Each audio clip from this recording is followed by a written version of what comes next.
One of the first archaeological discoveries was inside the pyramid of King Khufu.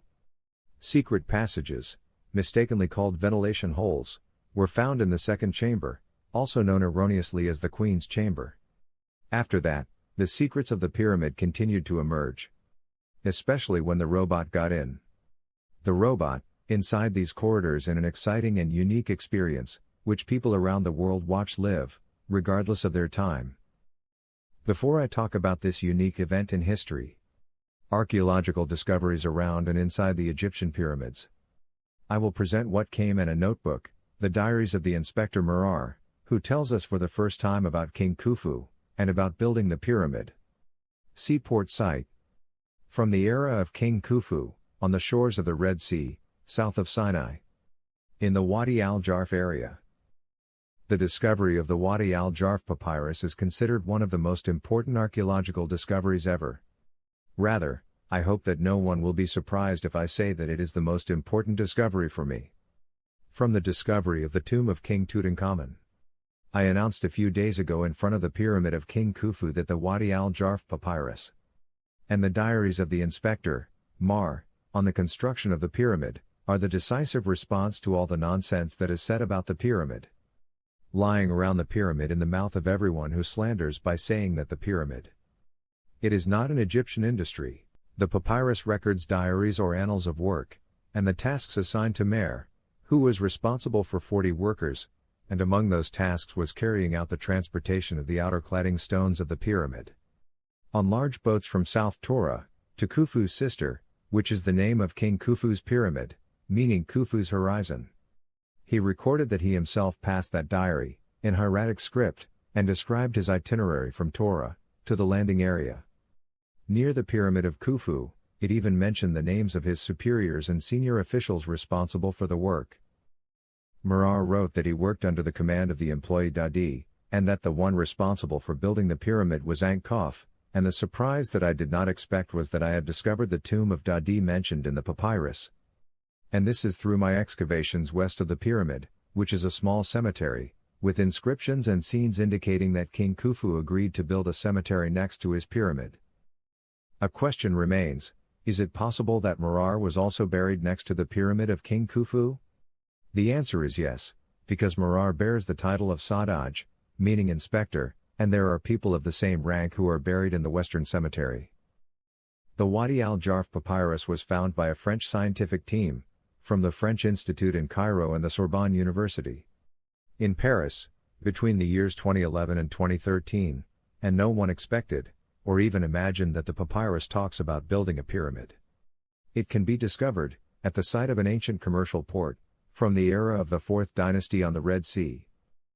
Through the papyrus, we know that Marar and his workers were staying during their arrival to the area of constructing the pyramid, in the vicinity of Hayt al-Ghurab, which is known as Ankh-Khufu, that is, Khufu lives, and we believe that this area is located at the end of Hayt al-Ghurab, from the south, and it is the area that we know as Rashi Khufu, meaning the entrance to Lake Khufu.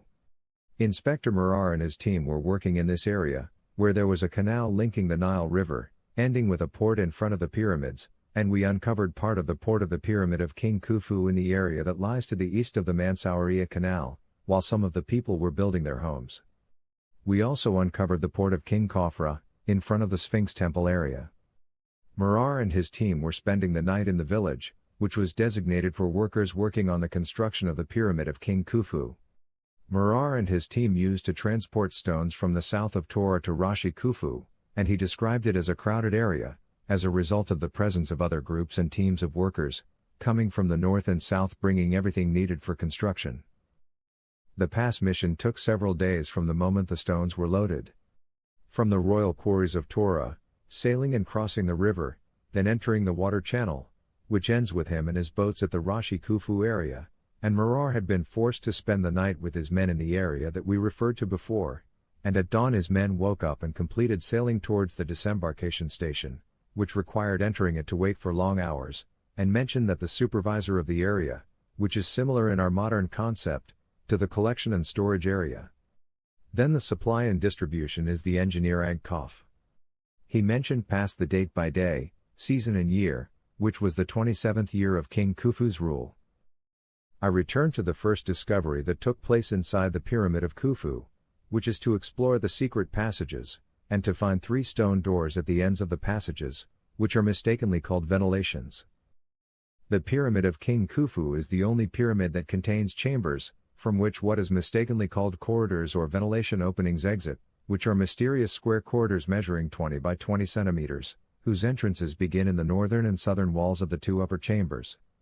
The first person to discover the presence of 2 ventilation openings in the Queen's chamber was the Englishman Wayman Dixon in 1872, while he was examining the walls by knocking on them in order to find out whether they were solid walls or whether there were voids behind them. Indeed, he sensed a void behind 2 areas in the northern and southern walls, so he began using steel hammers to crack, which unfortunately missed the exact location of the hole, causing destruction around it. Inside the southern opening, a small bronze hook was found, similar to those tools used in the ritual of opening the mouth, in addition to a piece of granite and a piece of wood mixed with resin. In 1992, as part of my plan to manage the site, I asked the German Institute for Oriental Studies in Cairo, "Help us clean the ventilation passages in the King's chamber so that we can create a ventilation system that reduces the humidity inside the pyramid." Designer Rudolf Gantenbrink designed a robot he called God Wapanut, meaning the opener of the roads. The robot was of a small size that enabled it to enter those corridors, and after completing the ventilation system in the corridors of the King's chamber, which turned out to open from the King's chamber to the outside of the pyramid, we sent the robot through the northern corridor of the Queen's chamber. In 1993. That's when we found the surprise: the corridor curved severely after a distance of 8 meters and the robot could not maneuver. And we went to the southern corridor, and the robot walked up to a distance of 200 feet, and stopped in front of a door with 2 copper handles, and when I was chosen from the great discoverers. And our number reached 9 discoverers, including Jean Godou of England, as well as Bill Br, the discoverer of the Titanic ship at the bottom of the ocean. Every explorer had a dream. And I told them that my dream is to find a robot capable of exploring the passages inside the Pyramid of Khufu. Then National Geographic prepared a robot called the Pyramid Rover. The robot walked inside the south hatch, carrying a small camera, and made a small hole of no more than 1 centimeter across the stone door, so that we could insert a tiny camera through that hole. And when we succeeded in that, the surprise was that we saw behind the door another door or a barrier, a few distances away from the first door. If we look closely at this door or the bar, we will notice that it has no brass handles like the first one. In addition to that, it looks like a bar that is used to hide something behind it. After that, the robot entered the northern corridor, which was entered by the German robot. He stumbled upon it when he found that it was inclined to the north and was not going in a straight direction. We found that this corridor curves north and south for a distance of 24 feet. In order to avoid the Great Foyer, the robot walked to the east until it reached a distance of 200 feet, after which it stopped in front of another door with a brass handle. Be sure that the function of the ventilation passage. The King's room is completely different from the one in the Queen's room, which ends with stone doors with copper handles, behind which we do not know their secret, nor what they hide behind them to this day.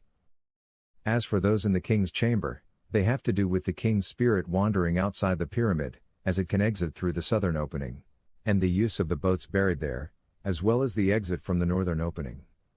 And association with the stars, which represent the spirits of ancestral kings. I have revealed, not only the secrets of the ventilation passages, but I was also able, with a scientific team, to collect all the graffiti, the writings of the workers who built the pyramid, which are found on the walls of the 5 chambers above the King's third upper burial chamber.